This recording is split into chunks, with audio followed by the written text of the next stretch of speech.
જૂના વેપારીઓ એવું કહેતા કે અર્થતંત્રમાં તેજી પછી મંદી આવે અને મંદી પછી તેજી આવે, અને કૃષિ બજારમાં જૂના વેપારીઓનો મત એવો હતો કે ક્યારેક તેજીની સાયકલ 1000 દિવસની હોય અથવા ક્યારેક મંદીની સાયકલ 1000 દિવસની હોય. 1000 દિવસ એક રીતે એનો લાંબામાં લાંબો ગાળો કહેવાતો, પણ એરંડામાં જે મંદીની સાયકલ છે 1000 દિવસ નહીં પણ 4 વર્ષ જેટલી લાંબી રહી છે.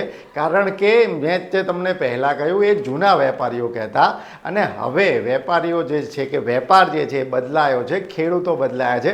પહેલાં એવું હતું કે ખેડૂતો જે પોતાનો માલ આવે એમાં મોટા ભાગનું વેચાણ એક સાથે કરી દેતા, પણ હવે ખેડૂતો જે છે ધીરે ધીરે માલ વેચે છે. ખેડૂતો પણ માલનો સંગ્રહ કરે છે, અને બજારમાં ઘણા નાના સ્ટોકિસ્ટ પણ આવ્યા છે કે જે ઇન્વેસ્ટમેન્ટ કરી અને માલનું સંગ્રહ કરે અને પછી એનું વેચાણ કરે. તો એ સ્થિતિમાં હવે કોઈ જ નિયમ, તેજી મંદી માટે કોઈ જ નિયમ અત્યારે લાગુ પડતો નથી. માત્ર માંગ અને પુરવઠાના આધારે કૃષિ બજારની તેજી મંદી જે છે એ ચાલે છે. એરંડામાં અત્યારે 4 વર્ષના સૌથી ઊંચામાં ઊંચા ભાવ જોવા મળ્યા છે. તો એરંડા બજારમાં જે આ તેજી જોવા મળી છે એને સરળતાથી સમજવાનો પ્રયાસ આપણે આજના વિડીયોમાં કરીશું.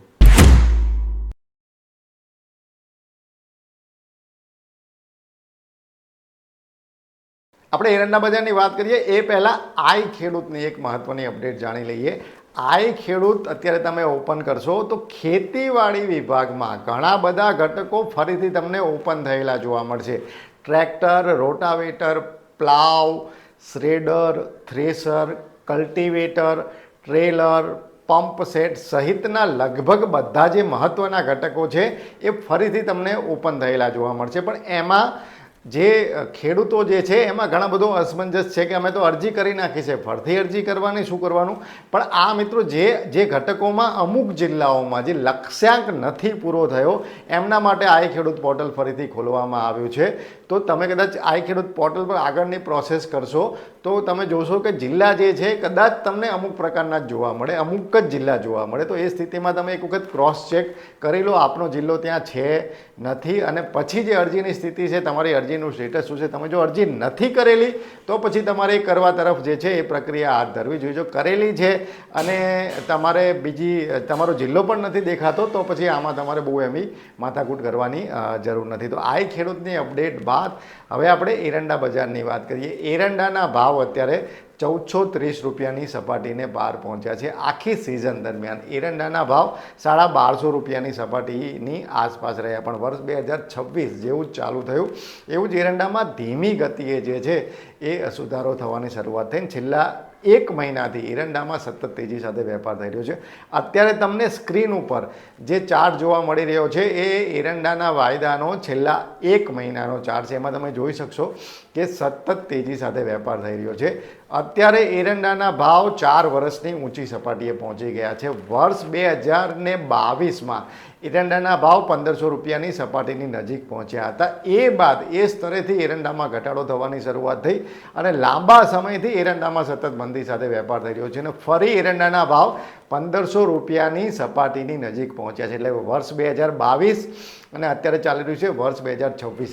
એટલે 4 વર્ષ પહેલાં એરંડાનો જે ભાવ હતો એ અત્યારે થયો છે, તોય આપણને એક રીતે તેજી લાગી રહી છે. કારણ કે આ કૃષિ બજાર છે, અહીંયા કોઈ પણ કૃષિ પેદાશનો જે ભાવ છે એ માંગ અને પુરવઠાના આધારે એક રીતે નક્કી થતો હોય છે. પુરવઠો એટલે ઉત્પાદન કેવું થયું છે એ નહીં, પણ વેચવા માટે કેટલો માલ આવી રહ્યો છે એના આધારે પુરવઠો જે છે એ નક્કી થતો હોય છે. એરંડા આપણા માટે મહત્ત્વના એટલા માટે છે કે એરંડાની ખેતીમાં આપણા ગુજરાતના ખેડૂતોની મોનોપોલી છે. વિશ્વમાં એરંડાનું જે કુલ ઉત્પાદન થાય છે એમાં આપણા ગુજરાતનો હિસ્સો સૌથી વધારે છે. ગુજરાત અને રાજસ્થાનમાં એરંડાની ખેતી થાય છે. થોડા અંશે દક્ષિણ ભારતના અમુક રાજ્યોમાં પણ એરંડાની ખેતી થાય છે. અને એરંડો એ આમ કૃષિ પેદાશ છે, પણ એનો ઉપયોગ ઉદ્યોગોમાં થાય છે. એરંડા એમાંથી એની આપણે નિકાસ કરીએ છીએ. આપણે મુખ્યત્વે ચાઇનામાં નિકાસ કરીએ છીએ, યુરોપમાં નિકાસ કરીએ છીએ, અમેરિકામાં નિકાસ કરીએ છીએ, અને ખાસ કરીને ચીન આપણું મોટું સૌથી વધુ ખરીદદાર છે, જે આપણી પાસેથી એરંડા એટલે કે એરંડાનું જે તેલ છે એટલે કે દિવેલની ખરીદી કરે છે. ચીન એ દિવેલમાંથી સિબાસિક એસિડ બનાવે છે. સિબાસિક એસિડનો ઉપયોગ અનેક પ્રકારના ઉદ્યોગોમાં થાય છે. જેવી રીતે અમેરિકા, ઈરાન, ઇઝરાયલ વચ્ચે જે સ્થિતિ સર્જાઈ છે, જે સંઘર્ષની સ્થિતિ છે, ક્રૂડ ઓઇલ જે છે એ ધીરે ધીરે મોંઘું થયું છે, પેટ્રોલિયમ પેદાશો છે એ મોંઘી થઈ છે, પછી એક દેશથી બીજા દેશનું જે પરિવહન છે એ પણ મોંઘું થયું છે. તો આ સ્થિતિમાં એરંડામાં પણ આપણને એક રીતે મજબૂત તેજી જે છે એ જોવા મળી છે. નિકાસની સારી સંભાવનાઓ દેખાઈ રહી છે. પણ બીજી સ્થિતિ એ છે કે એરંડો એવી કૃષિ પેદાશ છે કે જેનો કેરી ઓવર સ્ટોક કેટલો પડ્યો છે એવો અંદાજ કોઈ લગાવી શકતું નથી. કારણ કે આ કૃષિ પેદાશ એવી છે કે જેનો એક વખત સંગ્રહ કર્યો હોય તો કે એનો વજન ઓછો થાય કે એમાં કોઈ જીવાત પણ મોટા ભાગે પડતી નથી. તો ઘણા બધા જે ખેડૂતોએ એરંડો ભરેલો છે, પોતાના ઘરે ભરેલો, પોતાના ગોડાઉનમાં ભરેલો છે, એ એક રીતે નિશ્ચિત છે કે જે ભર્યો છે એમાં કંઈ એવો કંઈ વજન ઘટવાનો નથી. આપણે કપાસ ભરીએ, મગફળી ભરીએ કે બીજું કોઈ પણ જીરું ભરીએ કે કઠોળ ભરીએ તો અમુક સમય પછી આપણે વેચી દેવું પડે અથવા તો એમાં વજન ઘટવાની શરૂઆત થાય, જીવાત પડવાની શરૂઆત થાય, એની ગુણવત્તા ઘટે તો ભાવ ઘટે. પણ એરંડામાં આ ચિંતા હોતી નથી. આથી જે સ્ટોકિસ્ટ છે અને જે ખેડૂતો સંગ્રહ કરવા માંગે છે, એરંડો ભરેલો રાખે છે. બીજી જે કૃષિ પેદાશ પાકે છે એનું એ વેચાણ કરે છે. ધારો કે કચ્છ, બનાસકાંઠા ખેતી થાય છે તો ખેડૂતો શું કરે, એરંડો ભરેલો હોય અને જીરું પાકે તો પછી જીરું વેચી નાખે અને એરંડો જ્યાં ભર્યો હોય ત્યાંનો ત્યાં રાખે. કારણ કે જીરું સંગ્રહ કરશે તો એમાં ભેજ લાગશે, એનો વજન ઘટશે, એમાં જીવાતો પડશે, એનો પાવડર પણ બની જાય. પણ એરંડામાં એવી સ્થિતિ રહેતી નથી. તો સ્ટોકિસ્ટની ફેવરેટ કૃષિ પેદાશ છે.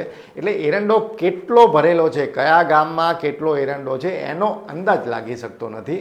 આથી આખા વર્ષ દરમિયાન જે એરંડાની આવકો છે વધતા ઓછા પ્રમાણમાં આપણે ચાલુ રહેતી હોય છે. આ વખતે જે વાવેતર છે કેટલું થશે એ અંગે એક રીતે અનિશ્ચિત છે. ઘણા ખેતરો હજુ ખાલી પડ્યા છે અને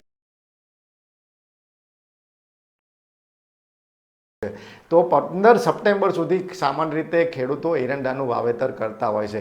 હવે એ ખેડૂતો જો એરંડાનું વાવેતર કરી શકે છે તો ઠીક છે, નહીં તો પછી જે એ ખેડૂતો જે રહી ગયા છે એ ખેડૂતો અથવા જે બીજી વખત વાવેતર કરવાના છે એ ખેડૂતો રાયડા તરફ પણ વળી શકે છે. કારણ કે રાયડાના ભાવ પણ ઊંચા છે. તો એ સ્થિતિમાં હવે એરંડાનું વાવેતર કેટલું થશે અને ઉત્પાદન કેટલું આવશે એ પણ અસમંજસ છે.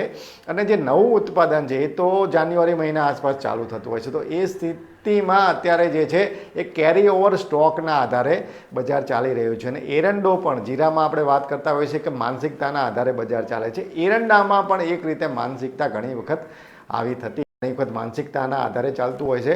અને એરંડો એ વૈશ્વિક કૃષિ પેદાશ છે. એટલે વિશ્વમાં બનતી કોઈ પણ ઘટનાની અસર એરંડા બજાર પર થાય છે.